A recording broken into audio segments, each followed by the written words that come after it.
Hello everyone, welcome to my channel. আজকে আমি বানাচ্ছি ব্যাম্বিনোর সিমুই। আজকে আমি আপনাদেরকে দেখাবো কিভাবে ঘরোয়া পদ্ধতিতে খুব সহজে সিমুই বানানো যায়। তো আমি এখানে নিয়ে নিয়েছি সিমুই। এটি 130 গ্রাম, 20 টাকা দাম। দুটো নিয়ে নিয়েছি বাটার। এখানে নিয়ে নিয়েছি আমি 4টে এলাচ আর নিয়ে নিয়েছি কেশর।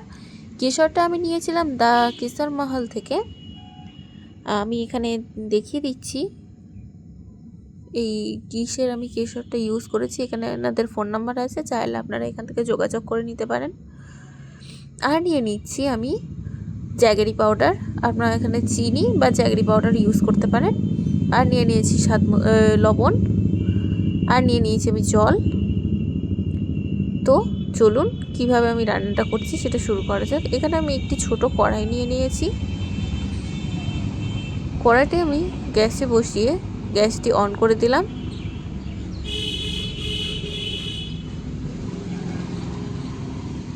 এরপর গ্যাসটিকে আমি আস্তে করে দিয়ে এতে আমি প্রথম 1 কিউব বাটার দিয়ে দিচ্ছি।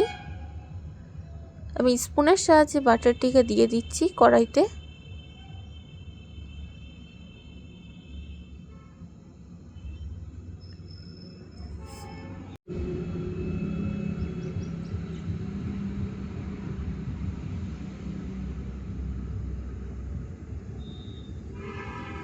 তারপর আমি আরেকটি কিউব নিয়ে নিচ্ছি। যেহেতু আমি 1 কিউব বাটার দিয়েছি আর এইটা 130 গ্রামের সিমুই, তো আমি ফুল দেব না, আমি হাফের একটু কম বাটার দিয়ে দেবো এখানে। এই যে আপনারা দেখতে পাচ্ছেন আমি একটু হাফের বেশি রেখে দিয়েছি। এবার আমি বাটারটিকে মেল্ট করে নেব।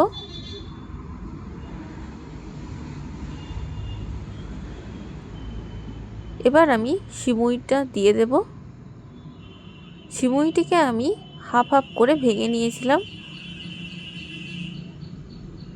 এখানে লেখা ছিল থিন অ্যান্ড রোস্টেড, কিন্তু তবুও আমি একটু হালকা করে ভেজে নিয়েছি, কারণ বাটারের স্মেলটা না আসলে সিমুই খেতে ভালো লাগে না।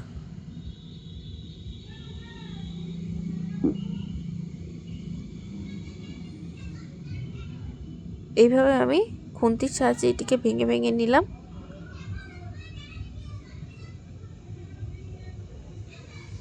এটিকে কিন্তু আমি আস্তে আস্তে ভেজে নিচ্ছি। এই সময় গ্যাসের ফ্লেমটি কিন্তু আমি একদম আস্তে করে রেখে দিয়েছি। এবার আমি গ্যাসটিকে অফ করে দিলাম। এবার আমি এটিকে নামিয়ে নেব।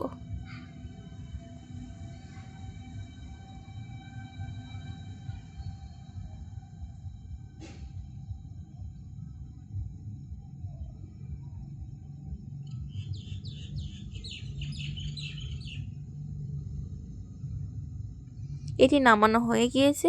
এবার আমি সিমুইয়ের কড়াইতে 2 কাপের মতন জল নিয়ে নেব। যেহেতু আমি এখানে মিল্ক পাউডার ইউজ করছি, তো আমি এখানে উষ্ণ গরম জলে মিল্ক পাউডারটি দিয়ে দেব।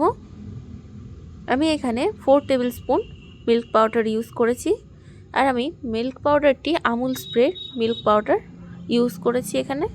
আপনারা চাইলে লিকুইড দুধ বা অন্যান্য গুঁড়ো দুধ আপনারা ইউজ করতে পারেন।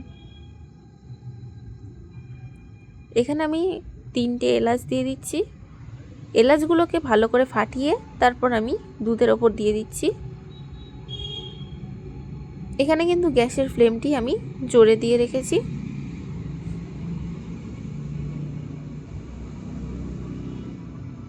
এবার আমি এটিতে কেশরগুলো দিয়ে দিচ্ছি যাতে কালারটা এবং স্মেলটা সুন্দর আসে।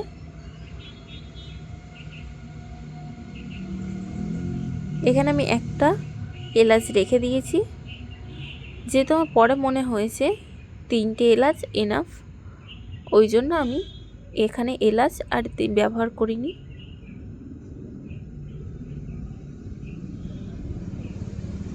এবার আমি এটিকে ভালোভাবে মিশিয়ে নিচ্ছি।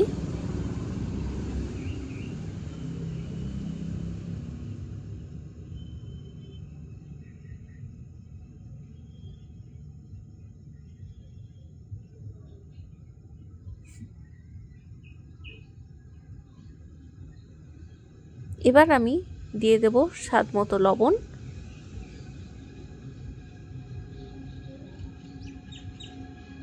লবণটা দেয়া হয় সিমুইয়ের টেস্টটাকে ব্যালেন্স করার জন্য।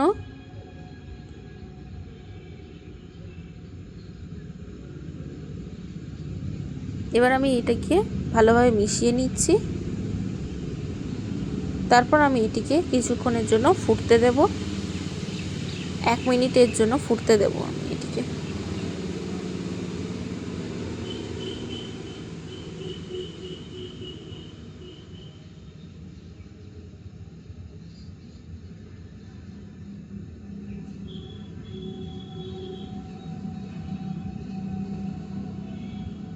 এবার আমি একটু নেড়ে দিচ্ছি।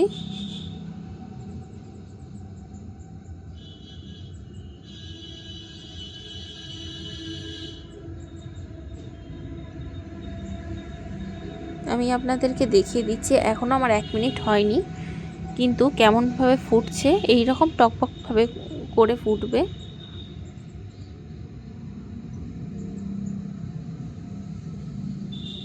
আর কত সুন্দর দেখুন কেশরের কালারটি চলে এসছে এখানে।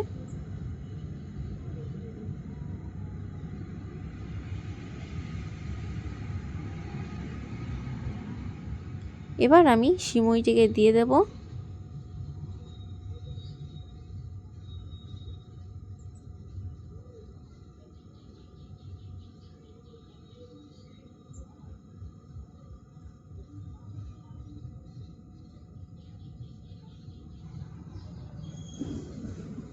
সিমুইটি দিয়ে আমি ভালোভাবে একটু নেড়ে নিচ্ছি।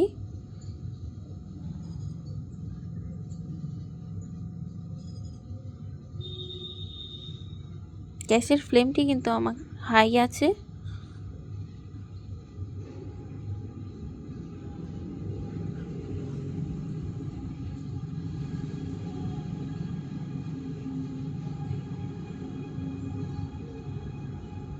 এখানে আমি জ্যাগেরি পাউডার ইউজ করব। আপনারা চাইলে জ্যাগেরি পাউডার বা সুগার ইউজ করতে পারেন। চিনি যেহেতু আমাদের স্বাস্থ্যের পক্ষে খারাপ, তো যতটা সম্ভব চেষ্টা করবেন চিনিটিকে এড়িয়ে যাওয়ার জন্য। আমি এখানে সুগার পেশেন্ট আছে আমাদের বাড়িতে, ওই জন্য আমি এখানে চিনি ইউজ করছি না। আমি এখানে জ্যাগেরি পাউডার ইউজ করছি এবং এখানে আমি খুব অল্প পরিমাণেই জ্যাগেরি পাউডার ইউজ করব। দেখতে থাকুন। জ্যাগেরি পাউডার বা চিনি দেওয়ার পর কিন্তু অনেকটা সিমুইটি পাতলা হয়ে আসবে। যতটা ঘন দেখাচ্ছে ততটা ঘন কিন্তু থাকবে না। আমি এখানে 1 চামচ 2 চামচের মতন আমি এখানে জ্যাগেরি পাউডার ইউজ করেছি। এটি মেশানোর পর দেখুন কতটা পাতলা হয়ে এসছে। এবার আমি গ্যাসের ফ্লেমটিকে অফ করে দেব এবং সার্ভ করে দেখাচ্ছি কত সুন্দর হয়েছে। দেখুন কত সুন্দর, এবং কেশরের কালারটিও কত সুন্দরভাবে এসছে। আপনারাও এটিকে বাড়িতে বানান এবং জানাতে ভুলবেন না কেমন হয়েছে, এবং আমাদের চ্যানেলটিকে সাবস্ক্রাইব করে পাশে থাকবেন। ফিরছি নতুন কোনো ভিডিও নিয়ে। আমাদের ভিডিওটি সম্পূর্ণ দেখার জন্য ধন্যবাদ।